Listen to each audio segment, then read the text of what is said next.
ಪ್ರೀತಿಯ ಪೋಷಕರಿಗೆ 10:30 ಆಯಿತು. ತುಂಬ ಚಳಿ. ಎಲ್ಲರೂ ಕೂಡ ನಿಮ್ಮ ಮಕ್ಕಳ ಪರ್ಫಾರ್ಮೆನ್ಸ್ ನೋಡಲಿಕ್ಕೆ ಭಾಳ ತಾಳ್ಮೆಯಿಂದ ಕುಳಿತಿದ್ದೀರಿ. ನಾಳೆ 26ನೇ ತಾರೀಕು ಗಣರಾಜ್ಯೋತ್ಸವದ ಶುಭಾಶಯಗಳನ್ನು ತಮಗೆ ತಿಳಿಸ್ತಾ, ಪೋಷಕರೇ, ನಿಮಗೆ ಗೊತ್ತಿದೆ ಕಳೆದ ವರ್ಷ 100% ರಿಸಲ್ಟನ್ನು ಪಡೆದುಕೊಂಡಂಥ ತಮ್ಮದು ಶಾಲೆ. ನಿಮ್ಗೆ ಇನ್ನೊಂದು ವಿಷಯ ಹೇಳೋಕ್ಕೆ ಇಷ್ಟಪಡ್ತೇನೆ. ನನ್ನ ಮಗಳು ಬೇರೆ ಶಾಲೆಯಲ್ಲಿ ಓದ್ತಾ ಇದ್ಲು. ನಾನು ಡಿಸೈಡ್ ಮಾಡೋದು ನನ್ನ ಗಂಡ ಹೆಂಡತಿ ಇಬ್ಬರು ಕೂತ್ಕೊಂಡು, ಇಲ್ಲ ನಮ್ಮ ಶಾಲೆಯಲ್ಲೇ ಭಾಳ ತುಂಬ ಚೆನ್ನಾಗಿ ಪಾಠ ಮಾಡ್ತಿದ್ದೀವಿ, ನಮ್ಮ ಮಕ್ಕಳು 100% ರಿಸಲ್ಟ್ ತಗೊಳ್ತಾ ಇದ್ದಾರೆ, ನನ್ನ ಮಗಳು ಯಾಕೆ ನಮ್ಮ ಶಾಲೆಯಲ್ಲೇ ಓದಿಸ್ಬಾರ್ದು ಅಂತ ಡಿಸೈಡ್ ಮಾಡಿ ನಾವಿಬ್ಬರು ನನ್ನ ಮಗಳನ್ನು ಕೂಡ ನಮ್ಮ ಶಾಲೆಯಲ್ಲಿ ಹಾಕ್ಕೊತಾ ಇದ್ದೀವಿ. ಯಾಕಂದರೆ ಒಂದು, ನಮ್ಮ ಶಾಲೆಯ ಶಿಕ್ಷಕರು ಭಾಳ ಶ್ರಮ ಬಿಟ್ಟು ಪಾಠ ಮಾಡ್ತಾ ಇದ್ದಾರೆ. ಆ ಶ್ರಮ ನನ್ನ ಮಗಳು ಕೂಡ ಇಲ್ಲೇ ಓದಲಿ ಅನ್ನೋದು ನಮ್ಮ ಆಸೆ. ಆಗ ನಮ್ಮ ಶಾಲೆಗೆ ಓದಿಸ್ತಾ ಇದ್ದೀವಿ. ಸುಮಾರು ಜನ ಅಲ್ಲಿ ತುಂಬ ಕಷ್ಟ ಬೀಳ್ತಾರೆ, ನಾನು ಸೀಟ್ ಬೇಕು ಅಂತ. ನಾನು ಎಷ್ಟೋ ಜನ ಕೇಳಿದ್ದೀನಿ, ಅಪ್ಪ ನನ್ನ ಮಗಳನ್ನೇ ಈ ನಮ್ಮ ಶಾಲೆಗೆ ಹಾಕ್ತಾ ಇದ್ದೀನಿ, ದಯಮಾಡಿ ಬೇರೆ ಶಾಲೆಗಳು, ನಮ್ಮಂಥ ಶಾಲೆಗಳಿದ್ದಾವೆ, ಭಾಳ ಶ್ರಮ ಬೀಳೋವಂಥ ಶಾಲೆಗಳಿದ್ದಾವೆ, ಕೆಲವು ಹತ್ತಿರದಲ್ಲಿ ಹಾಕಿ ತುಂಬ 70-80 ಸಾವಿರ 1 ಲಕ್ಷ ಕೊಟ್ಟು ಸೇರಿಸ್ತೀರಿ, ಕಡಿಮೆ ಶಾಲೆ ಭಾಳ ಶ್ರಮ ಬೀಳೋವಂಥ ಶಾಲೆಗಳಿಗೆ ಸೇರಿಸಿ ಅಂತ ನಾನು ಹೆಮ್ಮೆಯಿಂದ ಹೇಳ್ತಾ ಇದ್ದೀನಿ ನಮ್ಮ ಶಾಲೆ ಬಗ್ಗೆ, ನಮ್ಮ ಶಿಕ್ಷಕರ ಬಗ್ಗೆ. ನಿಮ್ಗೆ ಗೊತ್ತಿರಲಿ, ಮುಂದಿನ ವರ್ಷ ನಮ್ಮ ಶಾಲೆಯಲ್ಲಿ ಓದತಕ್ಕಂಥ ಎಲ್ಲ ವಿದ್ಯಾರ್ಥಿಗಳಿಗೆ ಒಂದು ಯೂನಿಫಾರ್ಮ್ನ ಮತ್ತು ಟೆಕ್ಸ್ಟ್ ಬುಕ್ಗಳನ್ನು ಉಚಿತವಾಗಿ ಕೊಡೋವಂಥದ್ದನ್ನ ನಾವು ಈ ಸಾರಿ ಯೋಚನೆ ಮಾಡಿದ್ದೇವೆ. ನಿಮ್ಮೆಲ್ಲರ ಪ್ರೋತ್ಸಾಹ ಹೀಗೆ ಇರಲಿ. ಮತ್ತು ನಿಮಗೆ ಇಲ್ಲಿ ಒಳ್ಳೆ ಅದ್ಭುತವಾದ ಕಾರ್ಯಕ್ರಮಗಳನ್ನು ನೀಡಿದಂಥ ನಮ್ಮೆಲ್ಲ ತಂಡದವರಿಗೆ, ವಿಶೇಷವಾಗಿ ನಾನು ಇಷ್ಟು ವರ್ಷಗಳಲ್ಲಿ ಭಾಳ ವಿಶೇಷವಾದ ಒಂದು ನೃತ್ಯ ಪ್ರಕಾರಗಳನ್ನು, ಪರ್ಫಾರ್ಮೆನ್ಸ್ಗಳನ್ನು ನೀಡಿದಂಥ ಗಿರೀಶ್ ಅವ್ರ ತಂಡದವರಿಗೆ ನಾನು ವಿಶೇಷವಾಗಿ ಈ ವೇದಿಕೆಯಲ್ಲಿ ಧನ್ಯವಾದಗಳನ್ನ ಹೇಳ್ತೇನೆ. ಅದ್ರ ಜೊತೆಗೆ ನಮ್ಮ ಸ್ಟುಡಿಯೋ ಅನಿಲ್ ಇರ್ಬೋದು, ಮತ್ತು ಈ ಧ್ವನಿವರ್ಧಕದ ವ್ಯವಸ್ಥೆಯನ್ನು ಮಾಡಿಕೊಟ್ಟಂಥ, ಸೀರಿಯಲ್ ಸೆಟ್ಟನ್ನು ಮಾಡಿಕೊಟ್ಟಂಥ ನಮ್ಮ ವೆಂಕಟೇಶ್, ಪ್ರತಿ ವರ್ಷ ಅವರಿಗೆ ನಮಗೆ ಒಳ್ಳೆ ವೇದಿಕೆಯಲ್ಲಿ ಕೊಡ್ತಾರೆ. ಅದ್ರ ಜೊತೆಗೆ ಓಂಕಾರ್ ಟೆಂಟ್ ಹೌಸ್ ಅಂತೇಳಿ ಅವರು ಕೂಡ ಸುಂಕುತ್ಕಟ್ಟಲ್ಲಿರ್ತಕ್ಕಂಥ ಒಬ್ಬರು ಸ್ನೇಹಿತರು, ಒಳ್ಳೆ ವೇದಿಕೆಯನ್ನು ಇವತ್ತು ಮಾಡಿಕೊಟ್ಟಿದ್ದಾರೆ.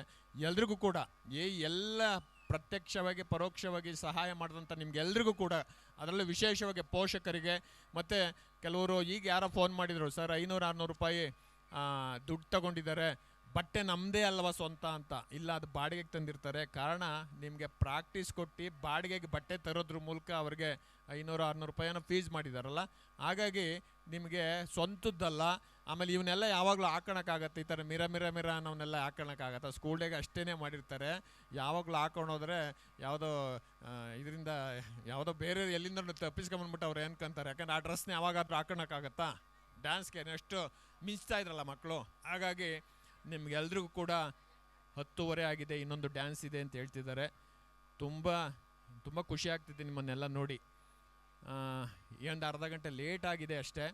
ನಿಮ್ಗೆಲ್ರಿಗೂ ಕೂಡ ವಿಶೇಷವಾದ ಧನ್ಯವಾದಗಳನ್ನು ಪ್ರೀತಿಯಿಂದ ಹೇಳ್ತಾ, ನಿಮ್ಮೆಲ್ಲರ ಭವಿಷ್ಯ, ಮುಂದಿನ ದಿನಗಳಲ್ಲಿ ಬರ್ತಕ್ಕಂಥ ಹಬ್ಬಗಳು, ನಿಮ್ಮ ಮಕ್ಕಳಿಗೆ ಎಕ್ಸಾಮ್ಗಳು ಬರ್ತವೆ, ಒಳ್ಳೆ ಅವರಿಗೆ ಶಿಕ್ಷಣವನ್ನು ಕೊಡೋದ್ರ ಮೂಲಕ, ಅಥವಾ ಏನಾದರೂ ತಪ್ಪುಗಳು ನಡೀತಿದ್ರೆ, ಮಕ್ಕಳುಗಳು ಸರಿಯಾಗಿ ಬರ್ತಾ ಇದ್ದರೆ ದಯವಿಟ್ಟು ಬಂದು ಆಗಾಗ ನಮ್ಮ ಶಿಕ್ಷಕರನ್ನ ಭೇಟಿ ಮಾಡೋದ್ರ ಮೂಲಕ, ಪೇರೆಂಟ್ಸ್ ಮೀಟ್, ಸಮಸ್ಯೆಗಳನ್ನು, ಮನೇಲಿರ್ತಕ್ಕಂಥ ಮಕ್ಕಳ ಬಗ್ಗೆ ಇರ್ತಕ್ಕಂಥ ಸಮಸ್ಯೆಗಳನ್ನು, ಅಥವಾ ನಮ್ಮ ಶಿಕ್ಷಕರದಿಂದ ಏನಾದರೂ ಸಮಸ್ಯೆಗಳಿದ್ರೆ ದಯವಿಟ್ಟು ನಮ್ಮ ಪ್ರಾಂಶುಪಾಲ್ ಇರ್ತಾರೆ, ಸುವರ್ಣ ಮೇಡಮ್ ಇರ್ತಾರೆ, ಎಲ್ಲರೂ ಬಂದು, ನಮ್ಮ ಹೆಡ್ ಮಾಸ್ಟರ್ ಇರ್ತಾರೆ, ಮಿಸ್ಟ್ರೆಸ್ ಇರ್ತಾರೆ, ಎಲ್ಲರೂ ಕೂಡ ಸಮಸ್ಯೆಗಳನ್ನ ಹೇಳಿ, ನಿಮ್ಮ ಮಕ್ಕಳು ಮುಂದಿನ ದಿನಗಳಲ್ಲಿ ಯಾರೋ ಒಬ್ಬರು, ಇವತ್ತು ಕುಸುಮ ಹನುಮಂತರಾಯಪ್ಪನವರು ಬಂದಿದ್ದರು, ಸಾಧು ಕೋಕಿಲ ಅಂತವ್ರು ಬಂದಿದ್ರು, ಮತ್ತು ಇನ್ನೊಬ್ರು ಜಯರಾಮ್ ಶೆಟ್ಟರ್ ಅಂತವ್ರು ಬಂದಿದ್ರು. ಆ ಥರದವ್ರು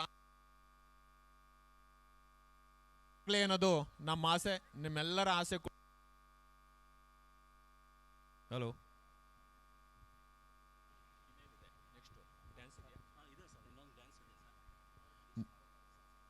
ನಿಮ್ಮೆಲ್ಲರ ಸಮ್ಮುಖದಲ್ಲಿ ದಯವಿಟ್ಟು ಗಿರೀಶ್ ಅವರು ವೇದಿಕೆಗೆ ಬರಬೇಕು. ಇಷ್ಟೆಲ್ಲ ಒಳ್ಳೆ ಕಾರ್ಯಕ್ರಮಕ್ಕೆ ವಿಶೇಷವಾದ ಒಂದು ಡ್ಯಾನ್ಸ್ಗಳನ್ನು ಇವತ್ತು ಆಡಿಸಿದ್ದಾರೆ. ನಮಗೆ ಭಾಳ ಖುಷಿ ಇದೆ. ನಿಮ್ಮೆಲ್ಲರ ಸಮ್ಮುಖದಲ್ಲಿ ಅವ್ರಿಗೊಂದು ಸನ್ಮಾನ. ದಯವಿಟ್ಟು ಗಿರೀಶ್ ಅವ್ರು ಬರಬೇಕು. ಕಳೆದ ವರ್ಷ ನಮ್ಮ ಸ್ಕೂಲಲ್ಲಿ ಪೇರೆಂಟ್ಸ್ ಇದ್ದರು, ಅವ್ರಿಗೆ ಕೊಟ್ಟಿದ್ದು ಡ್ಯಾನ್ಸ್ನೆಲ್ಲ ಹೇಳ್ಕೊಡ್ಲಿಕ್ಕೆ. ಲಾಸ್ಟ್ ವರ್ಷ ಇವರು ಮಿಸ್ ಆಗಿಬಿಟ್ಟಿದ್ರು. ಸುಮಾರು ವರ್ಷಗಳಿಂದ ಗಿರೀಶ್ ಅವರು ನಾವು ಹೇಳ್ತೀವಿ, ಯಾಕಂದರೆ ಹೆಣ್ಮಕ್ಳು ದೊಡ್ಡವ್ರು ಇರ್ತಾರೆ, ಅವ್ರನ್ನ ಭಾಳ ಕೇರಾಗಿ ನೋಡ್ಕೊಬೇಕು, ಎಲ್ಲೂ ಕೂಡ ಬೇರೆ ಥರ ಸಂದರ್ಭಗಳು ಸೃಷ್ಟಿ ಆಗಬಾರ್ದು. ಡ್ಯಾನ್ಸ್ ಮಾಡೋ ಟೈಮಲ್ಲಿ ಬೇರೆ ಥರ ಹೆಣ್ಮಕ್ಳುಗಳಿಗೂ ತೊಂದರೆ ಆಗಬಾರ್ದು ಅಂತ ಹೇಳ್ತೀವಿ. ಸುಮಾರು 15 ವರ್ಷಗಳಿಂದ ನಮಗೆ ಡ್ಯಾನ್ಸನ್ನು ಹೇಳ್ಕೊಡ್ತಿರ್ತಕ್ಕಂಥ ಗಿರೀಶ್ ತುಂಬ ಒಳ್ಳೆ ಒಬ್ಬ ಕಲಾವಿದರು. ಅವ್ರದ್ದು ಇಡೀ ತಂಡ ಐತೆ. ನನಗೆ ಇವತ್ತು ಬೆಳಿಗ್ಗೆ ಪರಿಚಯ ಮಾಡಿಕೊಟ್ರು. ಯಾರೋ ನಮ್ಮ ಸ್ಕೂಲಲ್ಲೇ ಓದಂಥ ಒಂದು ಹುಡುಗಿ ಚಂದನ ಮೇಡಮ್ ಅಂತ, ಅವರು ಮಕ್ಳುಗಳಿಗೆಲ್ಲ ಪರ್ಫಾರ್ಮೆನ್ಸು. ನಮ್ಮ ಹಳೆ ವಿದ್ಯಾರ್ಥಿ ಅಂತೆ, ಭಾಳ ಖುಷಿ ಆಯಿತು. ಯಾವಾಗೋ ಓದಿರ್ತಾರೆ, ನಮಗೆ ಖುಷಿ ಆಯಿತು ನಮ್ಮ ಸ್ಟೂಡೆಂಟ್ ಅಂತ. ಈ ಥರದವರು ಬೆಳವಣಿಗೆ ಆಗಲಿ, ನಿಮ್ಮಲ್ಲಿರ್ತಕ್ಕಂಥವ್ರ ಮಕ್ಳುಗಳು ಒಳ್ಳೆ ಡಾಕ್ಟ್ರ್ ಆಗಲಿ, ಇಂಜಿನಿಯರ್ ಆಗಲಿ, ಅಥವಾ ಯಾರೊಬ್ಬರು ಒಳ್ಳೆ ವಿದ್ಯಾವಂತ ಆಗಿ ನಿಮ್ಮನ್ನು ಕರೆಸಿ ವೇದಿಕೆಯಲ್ಲಿ ನಿಮ್ಮನ್ನು ನೋಡಿ ಇನ್ನೊಬ್ರು ಕಲಿಯುವಂಥದ್ದು ಮಾಡಬೇಕು ಅನ್ನೋದು ತುಂಬ ಆಸೆ ಇಟ್ಕೊಂಡಿದ್ದೀವಿ. ಹಾಗಾಗಿ ನಿಮ್ಮೆಲ್ಲರ ಭವಿಷ್ಯ ನಿಮ್ಮ ಕೈಲಿದೆ, ಪೋಷಕರಲ್ಲಿ. ಮಕ್ಕಳೇ, ನೀವು ಕೂಡ ನಿಮ್ಮ ತಂದೆ ತಾಯಿಗಳು ಹೇಳಿದ ಮಾತನ್ನು, ಕುಸುಮ ಹನುಮಂತರಾಯಪ್ಪನವ್ರು ಒಂದು ಮಾತು ಹೇಳಿದ್ರು, ನಮ್ಮ ತಂದೆ ಕಲಿಸ್ಕೊಟ್ಟಂಥ ಸಂಸ್ಕಾರ ನನ್ನನ್ನೆಲ್ಲೋ ಎತ್ತರಕ್ಕೆ ಕರ್ಕೊಂಡು ಹೋಗಿದೆ ಅಂತ. ನಾವು ಕೂಡ ಅಷ್ಟೇ ಕನ್ನಡ ಮಾಧ್ಯಮದಲ್ಲಿ ಓದಿ ಈ ಒಂದು ಸಂಸ್ಥೆಯನ್ನು ನಡೆಸೋಷ್ಟು ನಾವು ಇದ್ದೀವಿ ಅಂದರೆ ನಮ್ಮ ತಂದೆ ತಾಯಿಗಳು ಕಲಿಸ್ಕೊಟ್ಟಂಥ ಸಂಸ್ಕಾರ. ನೀವು ಕೂಡ ಒಳ್ಳೆ ಸಂಸ್ಕಾರವಂತರಾಗಲಿ, ಒಳ್ಳೆ ಶಿಕ್ಷಣ ನಿಮ್ಗೆ ಸಿಗಲಿ ಅನ್ನೋದು ನನ್ನ ಆಸೆ. ಗಿರೀಶ್ ಅವರು ದಯವಿಟ್ಟು ವೇದಿಕೆಗೆ ಬರಬೇಕು.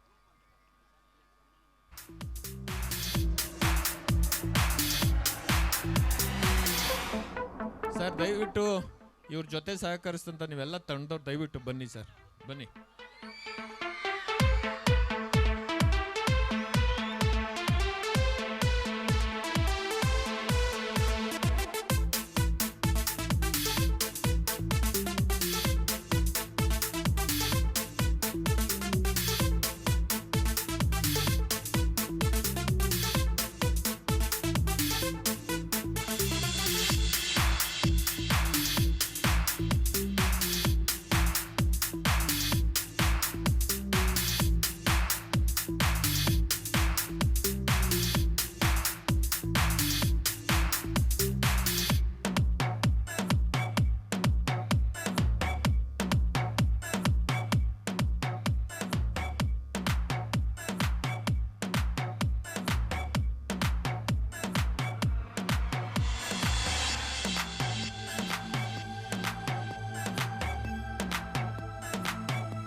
At last, I shall call upon students from 6th to 10th grade for a fusion song.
Group attention.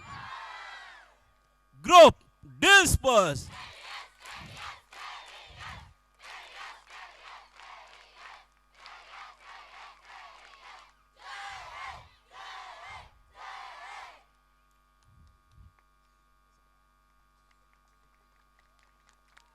Thank you, students.